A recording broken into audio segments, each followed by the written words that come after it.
무슨 얘기인지 알겠어요. 예, 그 실내 구간의 그 정의에서 얘기하는 거죠. 그 원래 정식 정의 아니면 올바른 정의에 따르면은 요게 구간이 사실은 변하는 거죠. 뮤가 그 안에 95% 있다는 게 맞지 않다 그랬죠. 그게 맞는 거예요. 맞는 건데, 그러니까 여러분 이걸 보면 됩니다. 지금 강철 군이 질문한 부분이 어느 부분이냐면은 173페이지 여러분. 173페이지에 확률과 신뢰도 있죠. 거기 위에서 두 번째 줄 보세요. 그러니까 여러분 173페이지 전에 우리가 뭘 했냐면은 뮤의 신뢰 구간을 구했어요. 그쵸? 구간 추정하는 신뢰 구간. 근데 뭐 신뢰 구간을 68% 신뢰 구간을 구할 수도 있고 20% 신뢰 구간도 구할 수 있고 95% 신뢰 구간도 구할 수 있다 이겁니다. 그런데 여기서 제가 읽어볼게요. 이전에 초반부에서 살펴본 전류량 예제와 같이 모평균 U의 95% 신뢰 구간은 184.52에서 186.48이라고 나왔다. 뭐 기억나시죠 여러분? 어떻게 계산했는지. 그쵸? 그래서 이렇게 계산을 했을 때 우리가 딱 몸으로 느끼는 사실은 확률적인 정의를 생각하지 마시고 그냥 딱 우리가 확률의 개념을 생각 안 하시고 느끼는 개념은 뭐냐면은 그 구간 안에 뮤가 95% 존재한다는 거죠. 그렇죠? 사실은 그렇게 느끼고 하는데 원래 정확한 정의에 따르면은 그 밑에 나와 있는 것처럼 이때 뮤가 184.52와 186.48 사이에 있을 확률은 95%라는 표현, 우리가 딱 받아들이라는 그 표현이 원래 이 정의대로 하면은 맞지 않다라는 거죠. 맞지 않다라는 거죠. 현실적으로는 뮤가 그 안에 95% 있다. 그렇게 느끼셔도 괜찮아요, 여러분. 그게 우리가 구간 추정의 시작점이었잖아요. 그쵸? 그래서 그대로 느끼셔도 괜찮은데, 엄밀한 의미의 확률적인 정의에 따르면은, 통계의 정의에 따르면은 그게 맞지 않다라는 거죠. 맞지 않고, 사실은 무슨 얘기냐면은, 밑에 그림 5.5에 나와 있는 것처럼 이 정의가 원래 확률적인 정의에서 맞다는 거예요. 무슨 얘기냐면은 방금 전에 184.52하고 186.48과 같은 그런 신뢰 구간을 우리가 여러 개 구할 수 있죠. 사실은 184.9하고 그 숫자가 나온 거는 우리가 샘플을 그렇게 했기 때문에 우리가 샘플한 그 데이터들이 그랬기 때문에 그 숫자가 나온 거예요. 그쵸? 예를 들어서 이거 한 40개 샘플에서 이걸 구했다고 합시다. 표본, 예를 들어서 뭐 표본, 표준 편차가 그렇게 나왔다고 한번 생각해 보면은 다음번에 또 40개를 추출한다고 한번 생각해 보세요. 모집단에서. 그럼 그거하고 똑같이 나오겠어요, 여러분? 임의로 추출한다면. 안 나오죠? 절대로 그렇게 똑같이 나올 수 없어요. 그때 그거 가지고 여러분들이 만약에 표준 편차를 구해보면은 앞에서 구한 이미 한 번 했던 그 40개의 표본 편차하고 두 번째 표준 편차가 당연히 다르겠죠. 샘플 40개가 다르니까. 그렇죠? 그런 식으로 40개씩 뽑는 거를 예를 들어서 한 100번 했다고 한번 생각해 보세요. 그럼 매번 요 구간이 사실은 조금씩 다르다는 얘기예요. 그렇죠? 조금씩 다를 거다 하는 겁니다. 그렇게 한 100번 했을 때 그 중에 95번 정도는 뮤를 포함한다 하는 게 원래 확률적인 의미다 하는 겁니다. 그래서 그림 한번 보세요, 여러분. 그림 한번 보시면은 그림 5.5에 예를 들어서 B 그림 보시면은 그런 식으로 95% 신뢰 구간을 샘플을 40개라고 생각하시면 매번 40개 했다고 한번 생각하시면 처음 40개 뽑아서 신뢰 구간 구한 게 제일 위에 있는 선이에요, 여러분. 제일 위에 있는 선이고 두 번째 또 임의로 40개 했더니 그렇게 해서 신뢰 구간을 구했더니 두 번째 거 나오더라. 이런 식으로 바뀐다 이겁니다. 막 바뀌겠죠. 똑같지가 않을 거 아니에요. 이런 식으로 했을 때 한 100개 해보니까 95개 정도는 뮤를 포함할 거다 하는 게 원래의 의미의 엄밀한 의미의 통계학적 의미의 신뢰 구간이다 하는 거죠. 그렇죠? 그런데 다시 한번 말씀드리지만 그거는 통계학적인 의미고 우리가 느끼기에는 방금 전에 113페이지 위에 있는 것과 같이 그렇게 해석하셔도 괜찮아요. 우리가 계산한 이 신뢰 구간이 뮤를 포함할 확률이 95다. 그렇게 생각하셔도 무방하다 하는 겁니다. 사실 그 의미를 가지고 우리가 시작했다 하는 겁니다. 그거 구하려고 시작한 거잖아요. 구간 추정이라는 거. 그렇죠? 그래서 그렇게 느끼셔도 괜찮다. 근데 엄밀하게 하면은 방금 전에 얘기한 그 얘기다 하는 거죠. 강철 괜찮아요? 그래서 OX 문제에서는 당연히 이 엄밀한 의미의 이 구간 추정하는 요 신뢰 구간 그게 맞다라고 했을 거예요. 그쵸? 우리가 얘기한 우리가 느끼는 그 신뢰 구간은 틀리다. 그렇게 물어봤을 거다 하는 거다. 오케이? 그 다음 페이지에 네.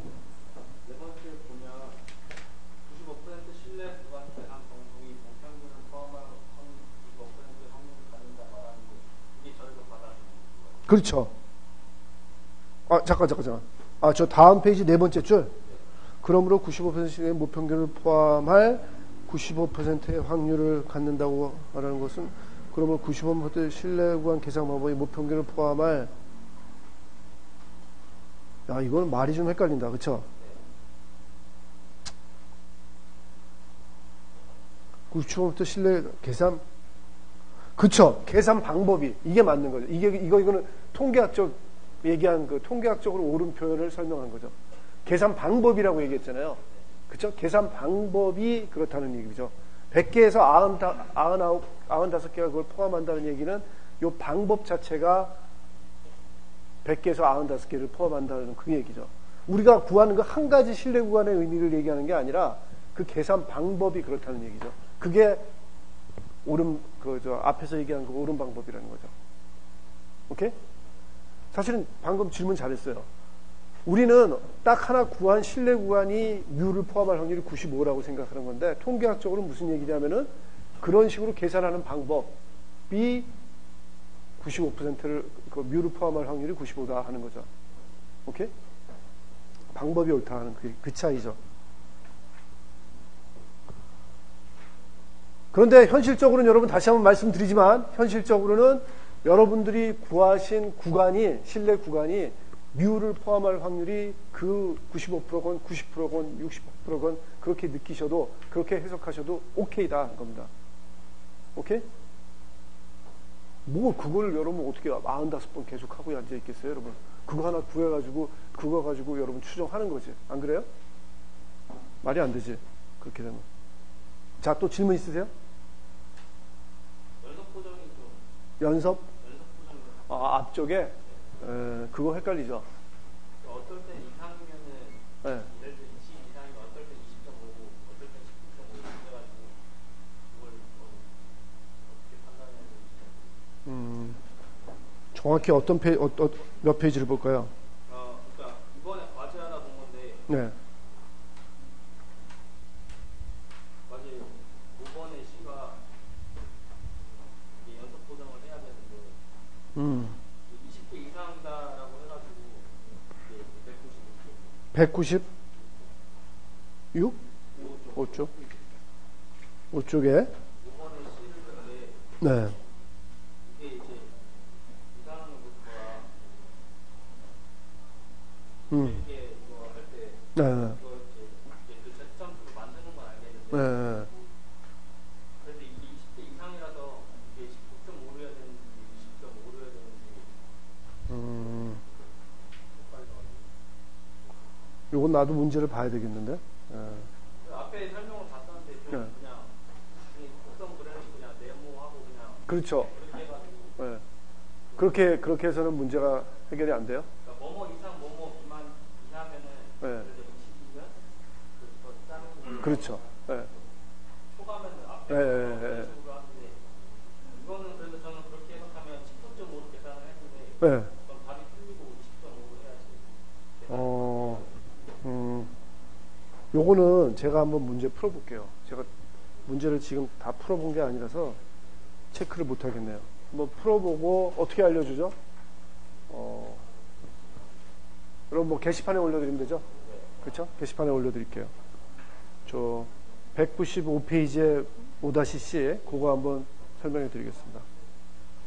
자, 또 없으시면 일단 진도 나갈까요? 6장 마무리 할까요, 여러분? 6장 마무리 오늘 빨리 끝나요. 그래서 여러분 질문 이렇게 하셔도 괜찮습니다. 자, 여러분. 여러분 6장 가설검정 다시 또 뒤로 돌아가서 처음부터 다시 설명해 드릴까요? 여러분 생각나시죠? 요거 예제. 그쵸? 우리 기어였나요? 6장의 제일 처음에? 기어였죠? 기어에다 코팅제, 코팅법. 원래 기어의 마모 정도가 한 80 정도인데, 새로운 코팅법을 개발을 하면은 그 마모하는 정도가 감소한다. 하고 주장하는 사람이 있어요. 새로운 이 코팅법을 개발을 해서. 그래서 이런 경우에는 여러분 우리가 가설 검정할 때 가설 검정하고자 하는 바가 뭐냐면은 새로운 코팅제가 과연 효과가 있냐 없냐 그런 거잖아요, 여러분. 그렇죠? 그런 경우일 때 우리가 가설 두 가지 세운다 그랬죠. 무슨 가설하고 무슨 가설? 기무가설하고 대립가설. 기무가설은 어떤 가설? 현재, 현실. 대립가설은 뭔가 변화된 거. 그렇죠? 재판을 한다면은 기무가설은 무죄, 그 다음에 대립가설은 유죄. 유죄를 검사가 프루브하는 게 대립가설이다. 그렇게 말씀드렸죠. 자, 지금 현재 마모 정도는 80이에요. 그러면 기무가설이 뭐라는 소리예요? 뮤 이퀄 80. 그쵸? 근데 사실은 제가 잘못 얘기했죠, 여러분. 기무가설하고 대립가설 중에 뭐 먼저 적으라고 그랬어요? 대립가설 먼저 적으라고 그랬죠. 대립가설이 뭐예요? 코팅법이 마모 정도를 감소하냐? 그렇게 물어보라고 그랬죠. 그러면은 현재가 80 정도인데 대립가설은 어떻게 써요? 뮤가 80 이하다 이렇게 쓰겠죠. 그러면은 기무가설은 뮤가 80보다 크거나 같다 이렇게 쓰라 그랬죠. 그쵸? 그것이 아닌 걸 모두 다 기무가설로 하라 그랬습니다. 근데 기무가설은 이렇게 써도 되고 또 어떻게 써도 된다 그랬어요? 그냥 같다 이렇게 써도 된다 그랬죠. 사실은 크다 작다 기무가설에서 그거는 의미 없다 그랬죠. 그쵸? 이 이퀄만 중요하다 그랬습니다. 그 다음에 요 부호는 되게 중요해요. 그쵸? 대립가설에서 요 부호는 되게 중요하다. 작다, 크다, 같지 않다에 따라 가지고 요 우리가 관심 있는 영역이 왼쪽, 오른쪽, 양쪽에 따라 다 달라진다 하는 겁니다. 자, 그래서 어떻게 했습니까? 요 코팅법이 맞는지 안 맞는지 여러분 판단하시려면 여러분 어떻게 하시겠어요? 샘플 해야 되겠죠. 데이터를 모아야죠. 실험을 해야죠. 그쵸? 그래서 새로운 코팅을 해가지고 기아를 막 사용해 보는 거예요.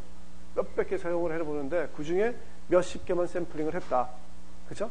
샘플링을 했을 때 귀무가설이 사실인 상황에서 귀무가설이 사실이라면은 뮤가 80인 이러한 확률 분포를 갖는 게 사실인 상황에서 예를 들어서 샘플을 했더니 그때 표본 평균이 74가 나오더라 하는 겁니다. 74면은 80보다는 작으니까 감소하긴 했죠. 감소하긴 했는데 과연 이게 얼마나 강력한 증거인가를 판단하는 게 이 가설 검정이다 하는 겁니다. 그래서 이게 사실인 상황에서 특히 요게 대표본인 경우에 요 X바는 여러분 무슨 분포? 정규 분포를 따른다고 중심칸 정리해서 우리가 아는 거죠. 그래서 그 다음에 여러분 뭐 시그마를 알면은 시그마를 쓰시고 시그마를 모르면은 표본 표준 편차 가지고 S 구하시고 그걸 루트 n으로 나눠가지고 표준 오차를 구하셔가지고 74보다 작거나 같을 확률이 얼마나 되는지 구해보니까 여러분 얼마가 나오더라? 0.0049가 나오더라 하는 겁니다. 그러면 여러분 어떻게 결론을 내리신다 하는 겁니다. 0.0049 정도면 크다 작다? 작다. 저게 작다는 얘기는 이게 사실인 상황에서 요 정도 값들이 나올 확률이 0.0049라는 거는 사실은 무슨 증거냐면은 이게 사실이 아닐 거다. 틀린 걸 거다. 귀무가설이 틀렸다 하는 증거가 되는 거죠. 그렇게 되면은 결론적으로 우리는 대립가설을 채택을 하게 되는 거죠. 마모제, 요 코팅제가 마모를 덜 시키는 효과가 있다라고 우리가 결론을 내릴 수가 있다는 겁니다. 자, 여태까지 가설 검정 한번 쫙 설명드린 겁니다. 이때 중요했던 거 여러분, 요 Z값 생각나세요? 이게 뭐라 그랬어요? 검정 통계량이라고 그랬죠? 가설 검정을 하기 위한 요 검정 통계량. 그쵸? Z값. Z값 여러분 여기서 이거 어떻게 구했어요? 마이너스 2.58 어떻게 나와요? 그쵸? 74 빼기 80. 그러니까 X바 마이너스 뮤 나누기 뭐? 루트 n분의 S 아니면 루트 n분의 시그마 그렇게 해서 구하시면은 Z값 나오죠. 이 Z값 여러분 지금 처음 보는 거예요? 아니죠. 앞에서 계속 보시던 거예요. 이거 똑같은 놈이에요. 근데 여기서는 검정하는데 우리가 이 검정을 하는데 필요한 통계값을 우리한테 제시했기 때문에 검정 통계량이라고 부른다는 겁니다. 그 다음에 새로 나온 건 뭐가 있어요? P값 새로 나왔죠? 그쵸? P값 새로 나왔죠? 요 검정 통계량보다 이 경우에는 저 대립가설이 작은 거기 때문에 작거나 같을 확률이 0.004고 그 확률을 나타내는 P값 나왔죠. 그렇죠, 여러분? 그래서 0.004고 나왔다는 겁니다. 만약에 이게 80보다 크다 했으면은 저쪽 요게 이쯤 있었겠죠, 여러분. 그렇죠? 이쯤 있었고 요 확률이 P가 됐을 거고 만약에 같지 않다 했으면 양쪽에 있는 걸 다 합쳐서 여러분들이 그 P값을 리포트한다 하는 거였습니다. 오케이? 그렇죠? 이렇게 된다는 겁니다. 그래서 그 얘기를 쫙 했습니다. 쫙 하고 우리가 그 다음에 6장 들어가서 또 한 게 뭐냐면은 이게 표본이 30개가 안 될 경우에 그렇죠? 그런 경우에 무슨 분포 쓰라 그랬어요? T분포 쓰라 그랬죠? T분포는 자유도 나온다 그랬죠? 자유도가 뭐예요?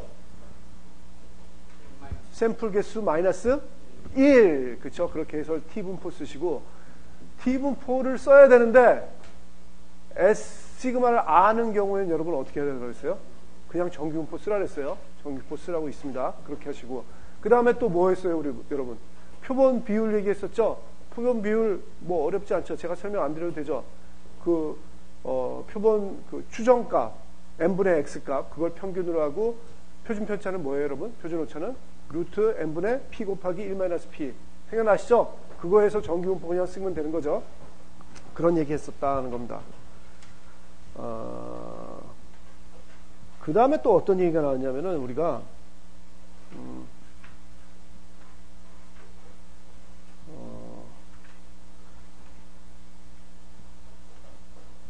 그쵸? 그 다음에 T분포 얘기했고 확률 얘기했고 그 다음에 제일 좋은 거는 이렇게 P를 그냥 리포트하는 게 제일 좋은데 얘기하는 게 제일 좋은데 다르게 표현하는 방법도 있다 그랬죠? 어떻게 표현한다 그랬어요? P가 예를 들어서 0.05보다 0.05라는 어떤 딱 숫자를 미리 정해놓고 그거보다 작으면은 우리가 기무가설을 기각하고 그거보다 크면은 기무가설을 그냥 채택하기로 한다면은 P를 0.004라고 얘기해도 되고 P가 0.05보다 작다 그렇게 표현해도 된다 그랬죠? 작거나 같다 그렇게 표현하는 방법은 근데 좋다 그랬어요? 안 좋다 그랬어요? 미리 정한다는 면에서는 좋은데 사실은 안 좋다 그랬죠? 왜 안 좋아요? 더 좋은 정보가 있죠. 정확하게 P값이 있는데 미리 그 값을 안 얘기하고 0.05보다 작다 크다만 얘기하는 거는 주어진 정보를 다 안 보여주는 거잖아요.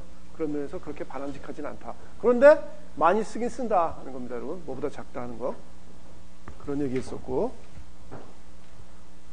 그래서 6.4까지 쫙 얘기를 한 다음에 우리가 또 그 다음에 얘기한 거는 뭐가 있냐면은 6.5 얘기했습니다, 여러분. 6.5 지난 시간에 카이제곱 분포 생각나세요? 카이제곱 분포 여러분 이거 뭐였죠? 동전 하나 넣어서 앞면 두면 나오는 게 2항 시행이라면은 이거는 2항이 아니라 2개가 아니라 항이 여러 개인 경우다. 주사위 같이 하나 던졌을 때 나올 수 있는 경우의 수가 6가지죠. 그쵸? 6가지인데 만약에 내가 가지고 있는 주사위가 정상이라면 이론적으로는 600번 던졌을 때 100번, 100번, 100번, 100번 이렇게 나올 텐데 실제로 실험을 해보니까 이렇게 나오더라. 100번이 안 나오더라. 과연 이 주사위가 제대로 된 놈인가 안 된 놈인가 하는 거를 우리가 또 가설 검증할 수 있다 그랬죠. 기무가설은 뭐예요 여러분? 주사위가 제대로 된 놈이다 하면 어떻게 표현하시겠어요? 그렇죠. 각 눈이 나올 확률이 6분의 1로 똑같다. 그렇게 하시겠죠. 대립가설은 어떻게 쓰시겠어요? 그죠. 적어도 하나는 다르다. 아니면 뭐 말로 쓰시면은 다 똑같은 거는 아니다. 뭐 하여튼 그런 식으로 다 똑같다는 거 이외의 모든 케이스를 다 대립가설로 적으신다 하는 겁니다. 자, 이거 어떻게 푼다 그랬어요, 여러분? 식으로 하이제곱 분포를 푸는 방법은 6.3 224페이지에 식 6.3 보시면은 224페이지에 카이제곱 통계량이 있죠. 제일 위에 두 번째 절. 카이제곱 통계량은 시그마 2i분의 5i 마이너스 2i 하고 분자의 제곱이 있다 없다? 있다. 여러분 교과서에 제곱 안 쓰셨으면 지금 쓰세요. 그래서 제곱 쓰시다 하는 겁니다. 쓰시라고. 김태율 교과서에 제곱 안 써 있잖아요. 식 6.3에 큰일 났습니다. 내일 시험인데.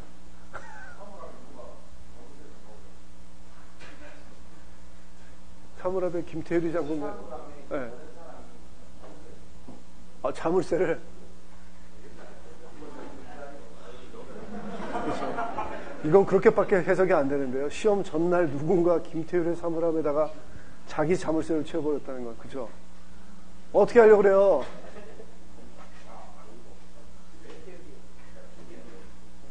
하여튼, 이 교과서에 미스프린트 된 거 있으니까 잘 보세요. 제곱이라고요.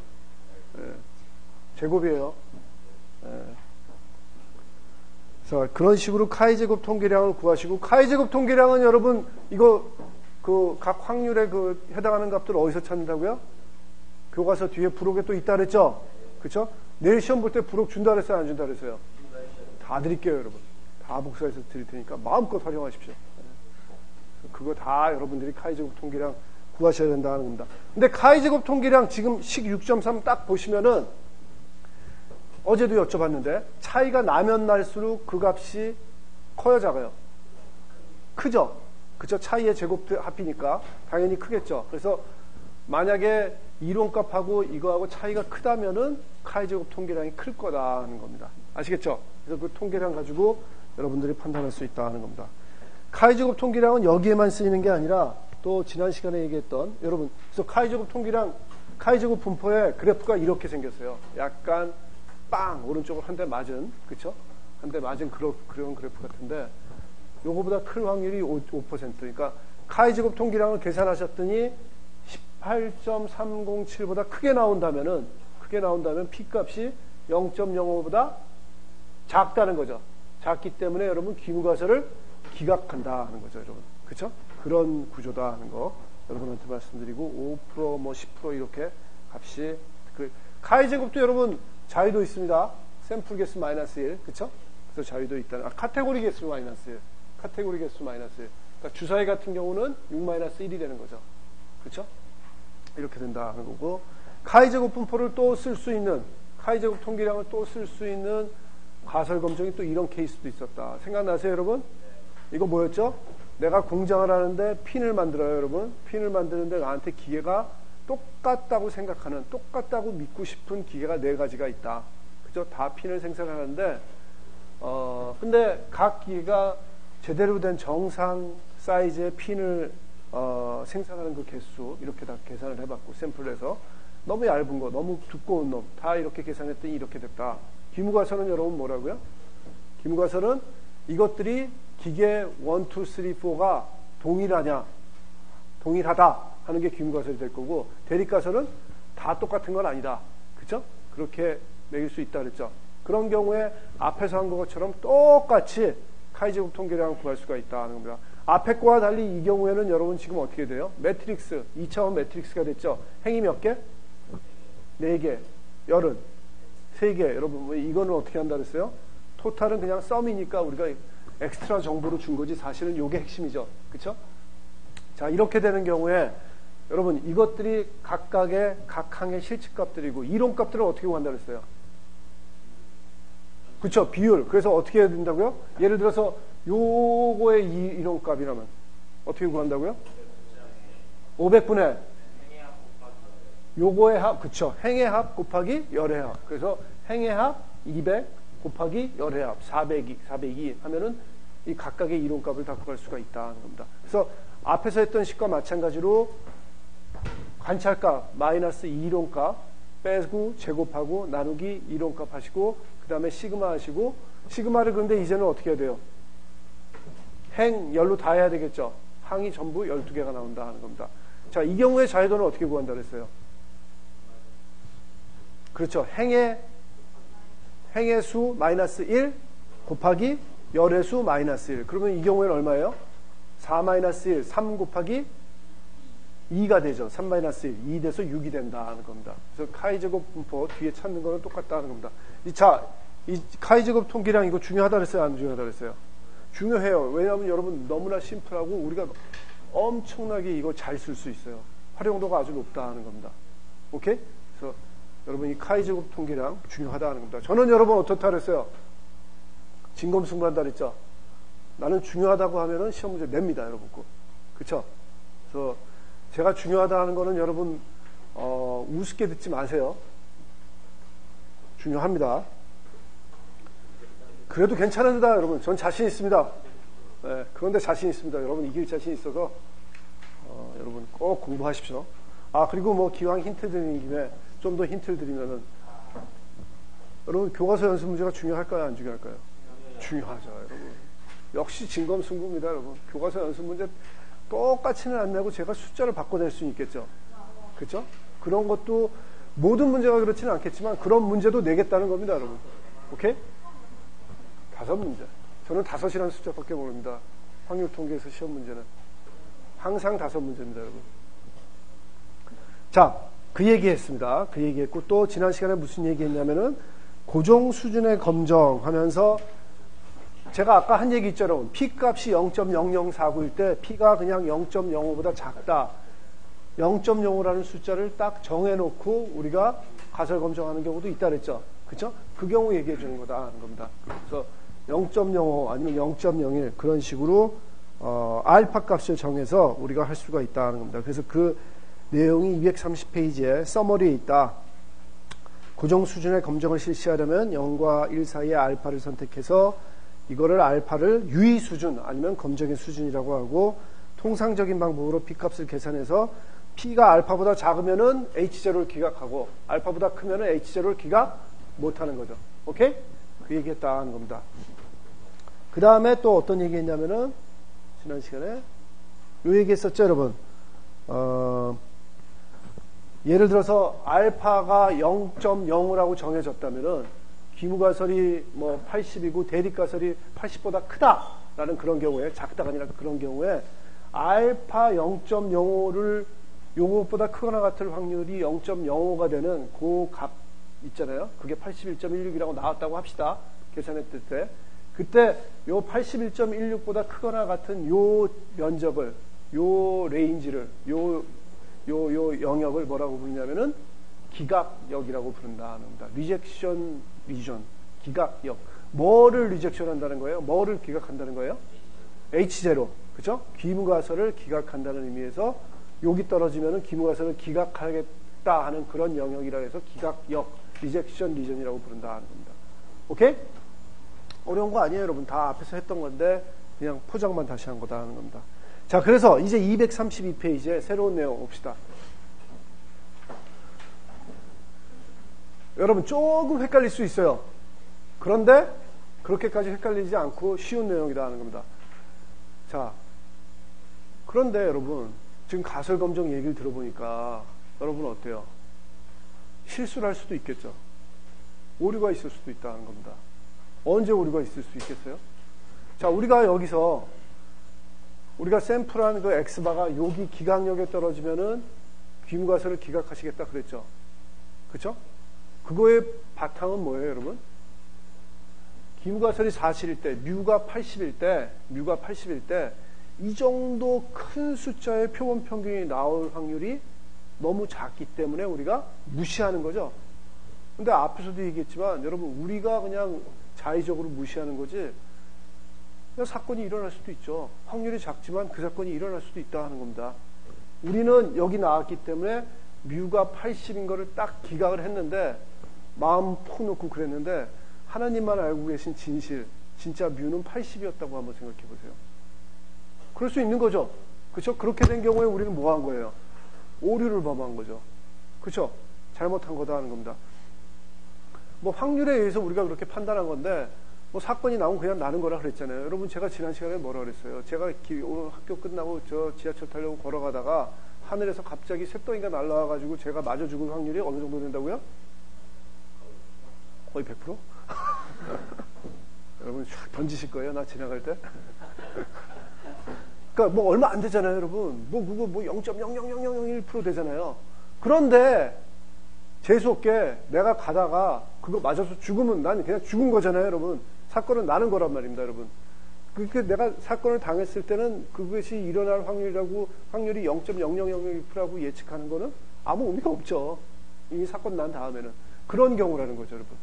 그렇게 아주 재수 진짜 없는 경우처럼 이렇게 돼서 무시를 했더니 그게 진실일 수도 있는 거죠. 그렇게 된 경우는 우리가 잘못한 거다 하는 겁니다.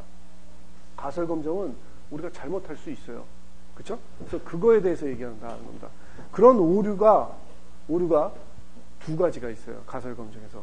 그래서 보시면은 1종 오류하고 2종 오류가 있다는 겁니다. 1종 오류라는 건 뭐냐면은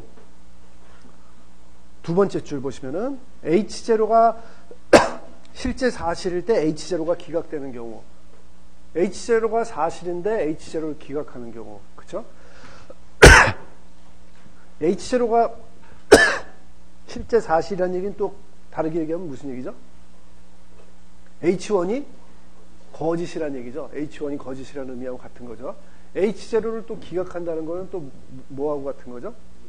H1을 채택한다, 선택한다 하는 거하고 또 같은 의미입니다. 그거를 우리가 1종 오류라고 그래요. 1종 오류라고 그러고 또 다른 스타일의 오류가 있어요. 뭐냐면은 반대로 세 번째 줄 H0가 거짓일 때 H0를 기각하지 못할 수도 있다. 여러분 거짓이라면 기각을 했어야죠. 근데 기각을 못하고 H1을 H0가 거짓인데 H0를 그냥 채택할 수도 있는 거죠. 그 경우를 뭐라 그러냐면은 2종 오류라고 한다 하는 겁니다. 이거 이외에는 오류가 있을 수가 없어요. 맞죠 여러분? 왜냐하면 구조적으로 그쵸. H0하고 H1이 있고 H1이 오류면은 H1이 맞다면은 이건 H1은 틀린 거고 H0가 맞다면은 이게 틀리다면은 이건 맞는 거고 이걸 선택했다면은 이걸 기각하는 거고 이걸 선택했다면 이걸 기각하는 그런 구조화에서는 요 두 가지 케이스밖에 없다는 겁니다. 오류가 되는 경우. 맞아요 여러분? 그렇죠? 그래서 요 두 가지 오류가 있다 하는 겁니다. 그래서 1종 오류, 2종 오류라고 각각을 부르고 여러분 딱 들어봤을 때 뭐가 더 심각하고 안 좋은 상황이에요? 1종 오류하고 2종 오류. 다시 한번 되새겨 보세요. 1종 오류라는 거는 타입 1이라는 거는 H0가 사실일 때 H0를 기각한다. 여러분 우리 재판에서 생각하면 무슨 얘기죠? H0가 사실일 때 무죄인데 사실은 범죄를 안 저지르고 무죄인데 H0를 기각했다는 건 무슨 얘기예요? 그 사람한테 유죄 판결이 났다는 거예요. 자, 그 경우가 1종 오류입니다. 2종 오류는 어떤 거예요? H0가 거짓일 때, 그러니까 그 사람이 유죄인데 H0를 기각하지 못했다는 거는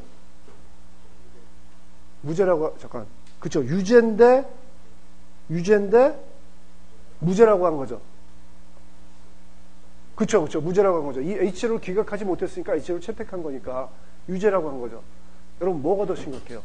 무죄인 사람을 유죄라고 판단하는 게, 재판을 내는 게 더 심각해요? 아니면은 유죄인 사람을 무죄라고 하는 게 더 심각해요?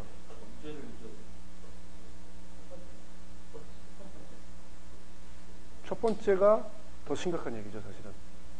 무죄인 사람을 여러분 유죄라고 하면은 그 사람한테 페널티를 줘야 되잖아요.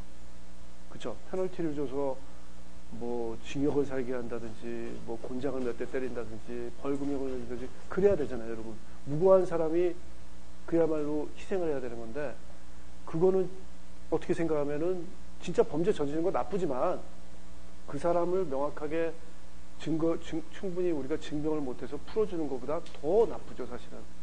더 안 좋은 케이스다 하는 겁니다. 그렇지 않아요? 맞죠, 여러분? 그렇게 생각 안 하시는 것 같아요. 그렇게 생각 안 하시면 그렇게 좀 생각해 주세요. 네? 어떻게? 네. 그것도 안 좋아요. 여러분, 오케이. 근데 그 사람은 희생되잖아요.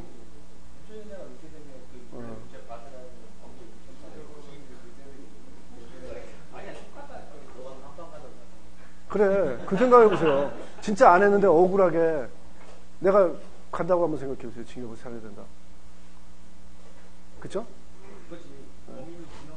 오케이. 자, 이렇게 생각합시다. 오류니까 둘 다 안 좋아요. 맞죠? 둘 다 있으면 안 돼요.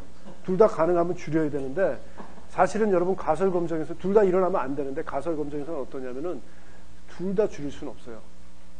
둘 다 줄일 수는 없어요. 확률적으로 어떻게 되냐면 하나의 일어날 확률을 줄이면은 다른 거는 일어날 확률이 더 커져요, 약간. 어느 정도 타협을 해야 돼요. 그렇죠? 그러니까 마치 풍선처럼 둘 다 줄일 수는 없는데 하나를 더 웨이트를 줘서 줄여야 된다는 겁니다. 그런 경우에 뭘 더 좀 더 웨이트를 주겠냐는 겁니다. 그런 경우에 많은 사람들은 1.56를 더 줄이려고 한다는 겁니다. 무죄인 사람을 유죄로 판단되는 거는 진짜 그거는 하면 안 되는 일이라고 생각하는 거죠, 여러분. 그래서 그거에 좀 더 중점을 준다는 거예요. 2종 오류도 줄여야 돼요. 그것도 염두에 두고 있는데 1종 오류를 일단 더 컨트롤하려고 노력을 한다는 거죠. 아시겠죠? 일단 거기다 비중을 둔다 하는 거죠. 자, 그래서 1종 오류를 다시 한번 생각해 보시면은 첫째는 H0가 사실일 때 H0가 기각되는 경우를 했으니까 여러분 이 경우에서 생각하시면 어떻게 돼요? H0가 사실이라는 얘기는 이게 맞죠? 요 분포 그대로죠? 요 분포 그대로예요. 맞죠? 뮤가 80인 경우 그대로 해서 H0가 기각되는 거는 어느 부분이죠? 요 부분 맞죠? 요 리젝션 그대로예요. 그쵸? 요것이 요 확률이 바로 1종 오류의 확률이라고 생각하시면 된다는 겁니다. 그래서 결론적으로 박스를 보시면 여러분 232페이지 알파가 검정을 위한 유의 수준으로 선택이 되면은 이 검정을 위한 유의 수준이 뭐라 그랬죠? 미리 정하는 거라 그랬죠? P 값이라고 레포트 안 하고 예를 들어서 0.05 아니면 0.01 그렇게 미리 정해 그 값이 0.05라면 예를 들어서 알파라고 정했다면은 1종 오류의 확률은 결코 알파보다 크지 않다. 맞죠? 그쵸 여러분? 왜냐하면 1종 오류라는 거는 언제냐면 요 기각력 안에 들어왔을 때 우리가 H0를 기각하는 거잖아요. 그러니까 요것보다 당연히 작거나 같겠죠. 그쵸? 요 때는 여러분 어떻게 돼요? 만약에 우리가 X발을 구했더니 요 값이 나왔어요. 그러면 여러분 기각해요? 기각 안 하죠? 그럼 1종 오류 안 나요. 1종 오류 안 나요. 1종 오류는 언제 나오냐면 H0를 기각할 때 나오는 거잖아요. 그러니까 요 기각력, 요 면적보다는 당연히 작겠죠. 그쵸? 1종 오류를 범할 확률이. 왜냐하면 여기 떨어지거나 여기 떨어지거나 여기 떨어지거나 여기 떨어질 테니까. 최대한 됐을 때 요거하고 똑같을 때고 요거 이상 되면 여러분 기각해요 안 해요? 기각 안 하기 때문에 1종 오류가 안 생긴다 하는 거죠. 아시겠죠? 그렇게 된다 하는 겁니다. 자, 그래서 1종 오류하고 2종 오류는 이렇게 되고 그 다음에 서머리를 한번 보시면 고정 수준을 유의 수준 알파에서 수행할 때 233페이지에 두 종류의 오류가 만들어질 수 있다. 1종 오류는 H0가 참일 때 그걸 기각하는 거고 2종 오류는 H0가 거짓일 때 그것을 기각하는 데 실패한다. 1종 오류의 확률은 결코 알파보다 클 수 없다. 오케이? 그게 핵심입니다. 요거 여러분들이 한번 읽어보시고 그 다음에 6.7의 검정력 한번 봅시다. 검정력. 가설 검정이라고 했잖아요. 우리가 지금 하는 게 가설을 검정하는 거, 테스트하는 건데 검정력이라는 거는 이 테스트하는 파워를 얘기해 주는 거겠죠. 그죠? 그걸 얘기해 주는 겁니다. 자, 그래서 앞에 부분 한번 읽어보시면은 H0가 거짓일 때 기각하지 않는다면은 가설 검정은 2종 오류를 유발하게 된다. 맞습니까? H0가 거짓일 때 H0를 기각 안 하고 채택을 하게 된다면은 2종 오류라고 앞에서 얘기했죠. 2종 오류가 나온다 하는 겁니다. 검정력이라는 거는 그래서 우리가 어떻게 정의하냐면은 검정력은 H0가 거짓일 때 H0를 기각할 확률을 우리가 검정력이라고 그래요. 자, 여러분 다 떠나가지고 뭐 동의하세요? 그냥 우리 말로 검정력이라면 그 테스트하는 그 파워, 그 힘의 정도를 어떻게 얘기하냐면 H0가 거짓일 때 그거를 실제로 기각하는 그 확률을 우리가 검정력이라고 정의를 하는 거예요, 여러분. 그죠? 뭐 그럴싸하죠. 자, 그렇게 정의한다면은 검정력은 어떻게 정의되겠습니까, 여러분? H0가 거짓일 때 H0를 기각할 확률이라고 했으니까 그건 어떻게 구하면 돼요? 그쵸? H0가 거짓일 때 H0를 기각 안 할 확률을 1에서 빼면 되겠죠? 그쵸? H0가 거짓일 때 H0를 기각 안 하는 게 뭐라 그랬어요, 여러분? 무슨 오류? 2종 오류라 그랬죠. 그래서 검정력이라는 거는 방금 밑에 있는 것처럼 1에서 전체 확률에서 2종 오류를 범할 확률을 빼면은 그게 나오겠죠. 맞죠? 맞죠, 여러분? 동의하세요? 이렇게 된다는 겁니다. 자, 그래서 그 밑에를 읽어보시면은 검정이 유용하려면은 1종 및 2종 오류의 확률이 모두 타당한 수준으로 작아야 한다. 맞죠, 여러분? 둘 다 작아야 한다. 1종 오류는 유의 수준 알파를 작게 선택함으로써 작게 유지할 수 있다. 맞아요, 여러분? 유의 수준 알파보다 1종 오류가 일어날 확률은 분명히 작다 그랬죠? 앞에서 여러분들이 동의하셨죠? 그러니까 알파를 가능한 한 작게 하면은 1종 오류가 일어날 확률을 작게 컨트롤한다는 의미죠. 그렇죠? 그래서 그 기준을 우리가 좀 더 작게 하면은 1종 오류가 일어날 확률을 작아진다는 겁니다. 그러면 검정력은 계산된다. 이건 넘어가고, 검정력이 크다면은 2종 오류의 확률 역시 작으며 따라서 검정은 유용할 것이다. 동의하세요? 검정력이 크다면은 2종 오류가 일어날 확률도 작아지는 거죠. 1-2종 오류가 일어날 확률이 검정력이니까 검정력이 크다면은 이것도 작아지는 거겠죠. 그렇죠? 이렇게 된다는 겁니다. 그래서 우리가 이 검정력을 어떻게 구하는지 한번 생각을 해보자 하는 겁니다. 자, 검정력을 어떻게 구하냐면은 예로서 234페이지 밑에서 6번째 줄, 7번째 줄 한번 봅시다. 검정력 계산의 예로서 현재 화학공장보다 생산량을 증가시킬 수 있도록 개발된 새로운 화학공정을 가정하자. 현재 공정은 평균 생산량이 80이고 표준 편차가 5인 걸로 알려져 있다. 이때 생산량 단위는 뭐 이론 최대치 100분율이다. 그래서 뭐 넘어가고, 만일 새로운 공정의 평균 생산량이 80보다 크다고 나타나면 새로운 공정이 생산 과정에 투입될 것이다. 뮤는 새로운 공정의 평균 생산량을 나타낸다고 하자. 새로운 공정을 50번 시행하고 5%의 유의 수준에서 가설을 검증하기로 했다. 그래서 귀무가설하고 대립가설이 어떻게 돼요, 여러분? 새로운 공정이 생산량이 좋아진댔으니까, 증가 안 됐으니까 귀무가설 H1은 여러분 뮤가 어떻게 되는 거예요? 80보다 크다. 맞아요, 여러분? 대립가설은, 귀무가설은 80보다 작거나 같아. 아니면은 80이다. 그렇게 쓰시면 되는 거죠. 이렇게 썼다 하는 겁니다. 자, 그렇게 썼을 때 235페이지 한번 읽어봅시다. H0가 기각되면 뮤는 80보다 크다고 결론 지을 것이며 새로운 공정이 생산에 투입될 것이다. 새로운 공정의 평균 생산량이 81이라도 이 공정을 생산에 투입하는 것이 실질적인 가치가 있다고 가정해보자 하는 겁니다. 뮤가 80 이상이라는 그냥 대립가설을 썼는데 81만 돼도 이게 공정을 변화시킬 만한 가치가 있다고 한번 가정해보자 하는 거죠. 가정해보고, 뮤가 80일 경우에 검정력, 즉 H0가 기각될 확률은 얼마인가 하고 물어보는 겁니다, 여러분. 뮤가 81일 때 H0가 기각될 확률은 얼마인가 하고 물어보는 게 지금 문제라면은 한번 생각해 봅시다, 여러분. 자, 이 경우에 귀무가설은 뮤가 얼마랬어요? 80보다 작거나 같다 그랬으니까 80이라고 생각하시라 그랬죠. 그래서 그 분포를 지금 n이 몇 개예요? 50개죠? 50개니까 여러분 우리 정규분포 그냥 생각해도 되죠. 그래서 귀무가설이 맞다면은 여러분 요 분포를 따르겠죠. 요 실선. 맞아요? 맞아요, 여러분?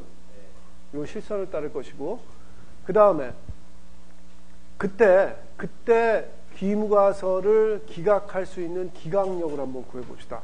알파는 0.05로 하자 그랬죠. 알파는 0.05로 했을 때 기각력을 구해보니까, 계산을 해보니까 여러분 어떻게 나오냐면은 요게 나오더라. 81.16보다 크거나 같을 때 요때가 기각력이더라 하고 나올 수 있죠. 여러분 그건 계산하실 수 있죠. 좀 요건 아직 보지 마세요. 요렇게 돼서 기각력이 나오더라 하는 겁니다. 오케이? 요때는 여러분 어떻게 한다고요? H0를 기각하는 거죠. 맞죠, 여러분? 요 리전에서는 H0를 기각해요. 요 그래프에서는. 그런데 지금 문제는 그걸 물어보라는 게 아니라 검정력을 어떻게 구하냐 그랬잖아요, 여러분. 검정력은 다시 한번 얘기하시면은 정의가 뭐죠? 1-2종 오류가 일어날 확률. 그거는 우리 말로 하면은 다시 한번 말씀드리면은 224페이지 첫 번째 줄, 검정력 들어와서 첫 번째 줄하고 두 번째 줄에 나온 것처럼 H0가 거짓일 때 H0를 기각할 확률을 물어보는 거죠. 그쵸, 여러분? H0를 기각하는 거예요. 자, 요거 하기 전에, 요 점선 그래프 보지 마시고, 여러분, 마음속에서 점선 그래프를 지우세요. 있나, 여기?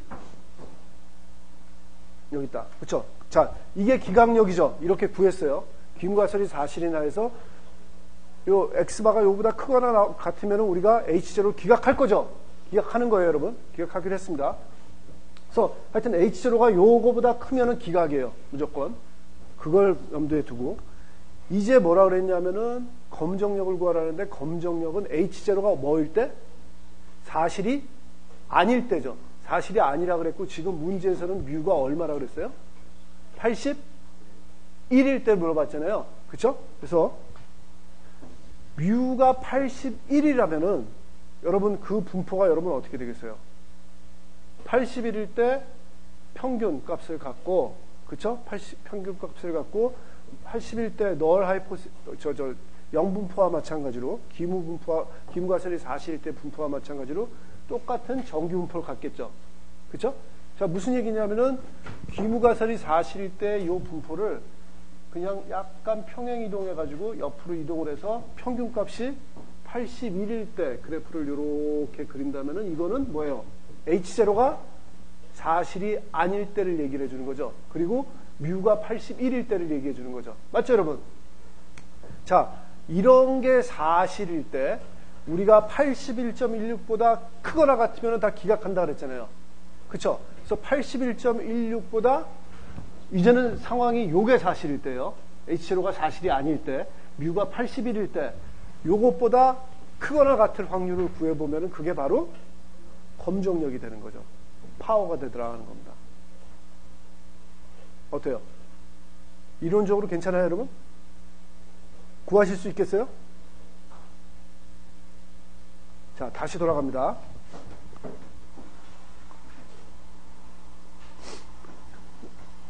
여러분, 그냥 가설 검정하듯이 기각력을 구하세요. 오케이? 귀무가설이 사실일 때, 뮤가 80일 때, 알파 0.05라는 그런 유의 수준을 정해놨을 때 기각력을 구하려면 여러분 이렇게 구하실 거 아니에요. 크다니까 이렇게 구했을 거고, 작다면 저쪽이고, 같지 않다면 양쪽을 구해놨겠죠, 여러분들이. 그쵸? 근데 이거는 기본 전제가 뭐예요? 뮤가 80이니까 귀무가설이 사실, 거짓. 사실이라는 얘기죠. 귀무가설이 사실이라는 얘기다 하는 겁니다. 근데 지금 문제가 뭘 물어봤어요? 검정력을 물어봤죠. 검정력은 귀무가설이 사실이 아닐 때 귀무가설을 기각할 확률이죠, 여러분. 그쵸? 무조건 우리는 이 시행에서 요것보다 크거나 같을 땐 기각해요, H제를. 그쵸? 그래서 요 리전은 그대로 다 유효한 거예요. 81.16보다 크거나 같을 때는 무조건 다 우리는 H제를 기각하는 거. 그거는 유효하고 그대로 이해를 하는데, 지금 전제 조건이 바뀐 거예요. 뭘 바뀌었어요? 귀무가설이 사실이 아니고 뮤가 80이 아니고 81이라는 전제 조건이 되면은 81이 뮤가 81이랬으니까 평균값 81 주위로 이런 분포를 갖는 거 아니에요. 맞죠? 평균값 81대에서 약간 81로 옮겨온 게 사실이 된다는 거잖아요. 그쵸? 그래서 요렇게 하는 게 사실이다. 더 이상 요 실선이 사실이 아니에요. 점선이 사실일 때 우리는 81.16보다 크거나 같으면 기각한다 그랬죠. H제로를. 그쵸? 이 그래프 상에서, 요 곡선 상에서 81.16보다 크거나 같을 확률을 구하면은 그게 바로 검정력이 된다는 거죠. 맞죠? 검정력의 정의하고 맞아요, 틀려요, 여러분? H0가 사실이 아닐 때 H0를 기각할 확률이었으니까 H0가 사실이 아니니까 뮤가 81이죠. 그쵸? 81. H0 사실 아니죠. 사실이 아닐 때 H0를 기각하는 거는 앞에서 한 그 기각력 그대로도 유지가 되는 거죠. 요거보다 크거나 같을 확률을 구해보면 된다는 겁니다. 자, 이 확률을 구해보시면 여러분, 저게 0.5보다 분명히 작겠죠?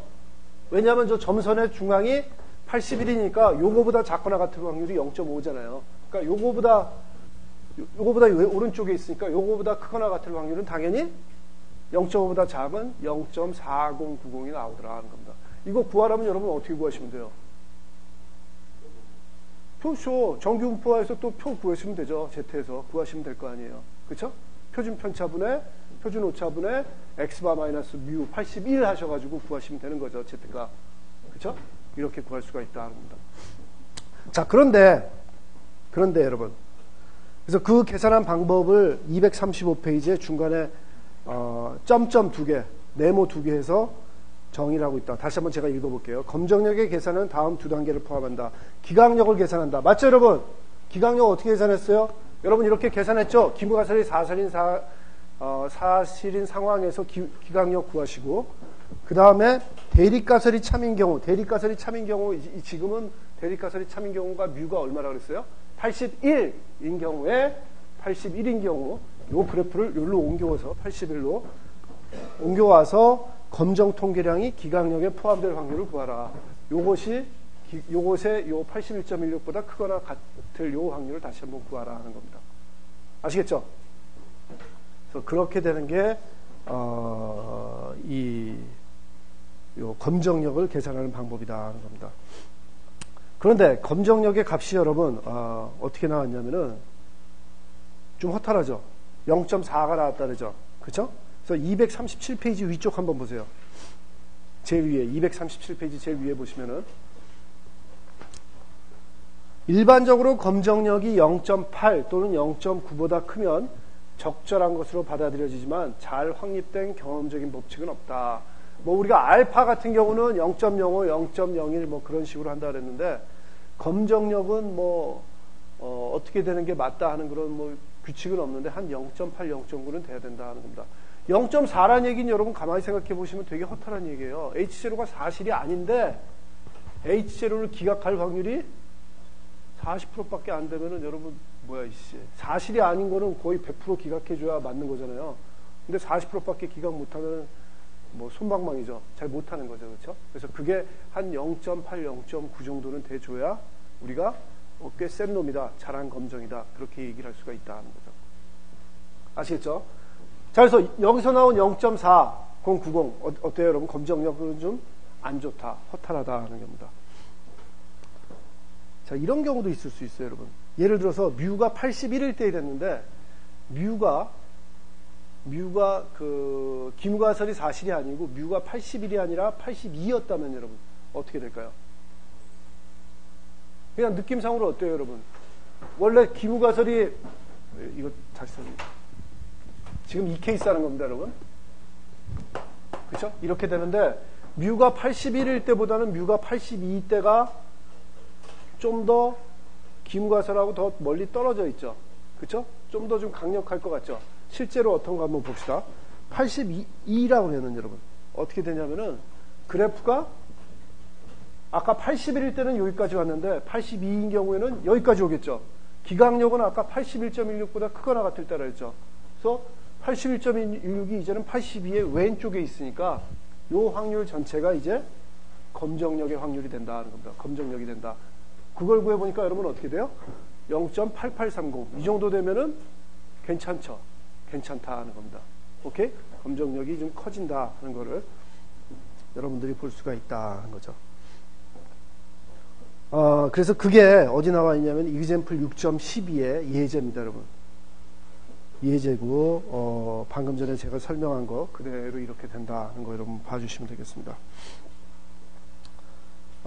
그 다음에 237페이지의 밑에서 세 번째 줄 한번 봅시다. 밑에서 세 번째 줄 237페이지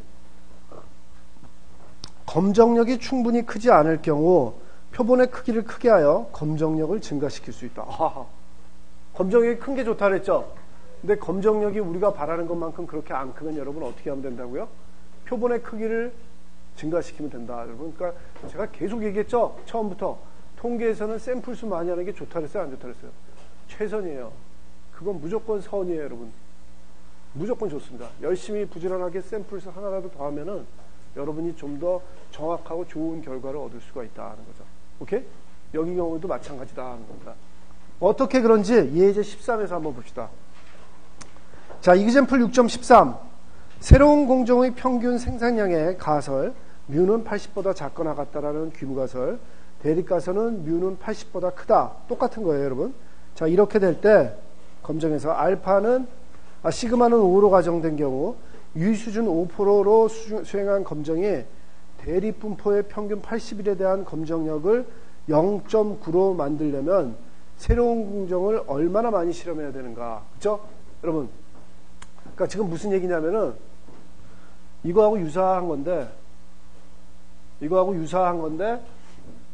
뮤가 81일 때 하고 싶은데 요 검정력이 지금은 현재로서는 얼마 안 되는데 이거를 0. 몇으로 만들고 싶다고요? 9로 만들려면은 n을 얼마로 해야 되냐 하는 그게 문제다 하는 겁니다. 자, 한번 솔루션 한번 봅시다. n이 필요한 표본의 크기를 나타낸다고 하자 먼저 영분포를 이용하여 검정을 위한 임계점을 n으로 표현해보자. x의 영분포는 여러분 x의 영분포일까요? x바일까요? x바! 그쵸 여러분? x바의 영분포는 평균이 80이고 표준 편차가 루트 n분의 5인 정규 분포이다. 맞습니까? 그쵸? 표준 오차로 해야 되는 거죠. 따라서 임계점은 80-1.645 곱하기 루트 n분의 5 이렇게 나오는데 마이너스 맞아요? 플러스죠 여러분. 그쵸? 긴장을 늦출 수가 없어요 여러분. 교과서에 대한 신뢰가 안 가죠. 여러분이 스스로 공부를 열심히 하셔야 여러분 시험을 잘 볼 수가 있습니다 여러분. 그쵸? 신뢰도가 0 떨어져요. 죄송합니다 여러분. 제가 번역했다면 안 그렇죠. 그쵸? 제가 번역한 부분은 완벽해요 여러분. 그래서 여러분 제가 번역한 부분은 안 가르칠 생각이에요. 그런 오류가 막 나올까봐 죄송합니다. 자, 고치셨죠? 80 플러스입니다 여러분. 80 플러스 1.645 곱하기 루트 n분의 5 맞아요 여러분 이거? 맞죠? 이제 대립분포를 이용하여 n으로 나타낸 임계점의 다른 표현을 얻을 수가 있다. 대립분포를 이용한다는 건 무슨 얘기냐면은 대립가설이 사실인 경우의 분포를 얘기를 해준다 하는 겁니다. 대립가설이 사실인 경우에 뮤가 얼마랬어요 지금은? 예제에서 81이랬죠. 81인 경우에 그때 임계값을 구해보면은 그거는 어떻게 되냐면은 쫙 읽어보시면은 면적이 0.9가 돼야 된다 그랬죠. 면적이 0.9가 돼야 된다 했으니까 여러분 이 케이스예요. 자, 81이 사실인데 81이 뮤가 되는 요 대립분포가 사실일 때 기강력 여러분 하여튼 기강력은 여기서 구했잖아요. 그거보다 크거나 같을 확률, 요 확률이 요 점선화에서 요 확률이 얼마? 0.9가 돼야 된다 하는 겁니다. 0.9가 돼야 된다. 자, 그렇게 만드는 요 값을 구하면 되는 거죠, 여러분. 그쵸? 그 값을 구하려면 여러분 어떻게 하시면 돼요? 81 마이너스 플러스 마이너스 그쵸? 마이너스 루트 n분의 5 그거는 그대로 들어가죠. 표준 오차. 그 다음에 뭘 넣으셔야 돼요? Z 뭘 넣어야 될까요? 뒤에 표에서 정규분포표에서 뭘 찾으셔야 돼요? 요거보다 작거나 같을 확률이 0.1이 되게 하는 그쵸? 아니면 요거보다 클 확률이 0.9가 되게 하는 Z값을 찾으시면 된다. 그러면 그게 그 Z값이 뭐가 나오냐면 여러분 뒤에서 표를 찾으시면은 마이너스 1.28이 나와요. 오케이? 못 믿으시겠어요? 한번 찾아볼까요? 찾아봅시다 여러분. 저를 안 믿으시는 것 같아서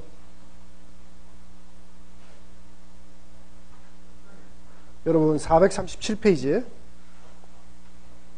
표 A.2에서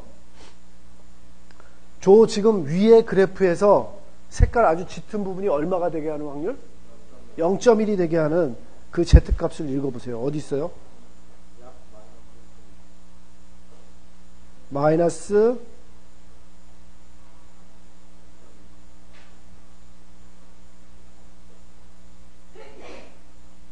나는 왜 잘 안 보이지?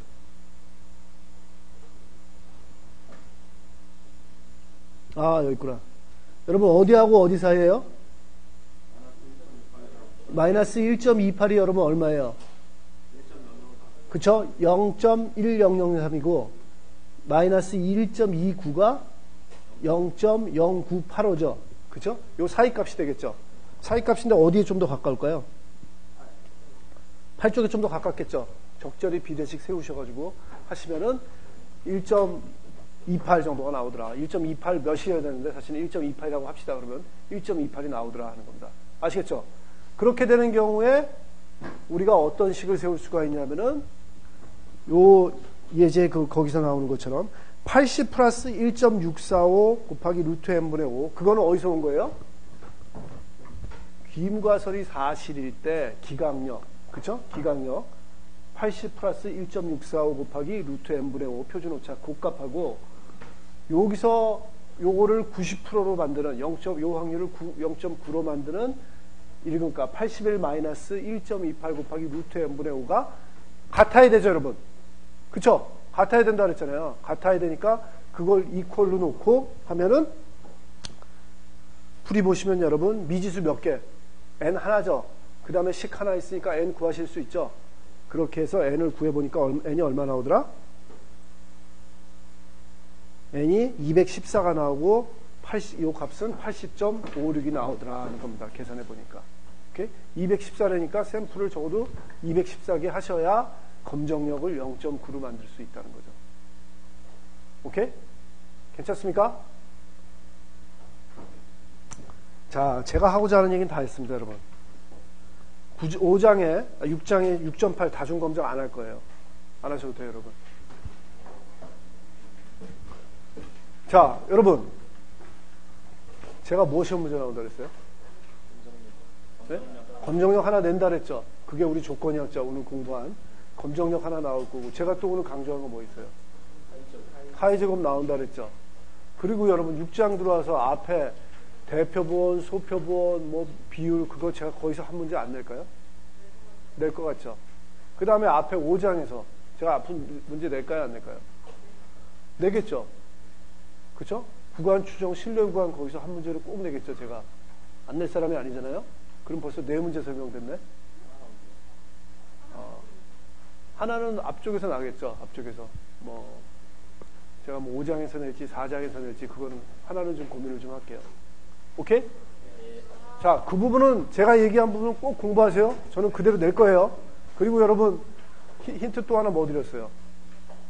연습문제 풀어보라 했죠? 교과서 연습문제 풀어보세요. 숫자 바꿔서 제가 한 문제 이상은 그대로 낼 거예요, 여러분. 오케이? 그쵸, 소단한 것도 한번 보셔야죠, 여러분. 여러분, 근데 몇 번 해보면은 이거요. 이거서, 이렇게 푸는구나 하고 방식을 아실 거예요. 네. 그 정도는 하셔야죠, 여러분. 시험 보시는데. 자, 그럼 우리 언제 봐요? 내일 6시 201호. 근데 저는 저희 연구단 행사가 있어가지고 밖에 있는데 조교가 여러분들을 잘 케어해 주실 거고, 혹시 뭐 문제를 풀다가 이상하면은 가정을 쓰세요. 이렇게 가정하고 난 이렇게 푼다. 오케이? 그러시면 되죠, 여러분. 자, 그럼 내일 시험 잘 보시고, 예.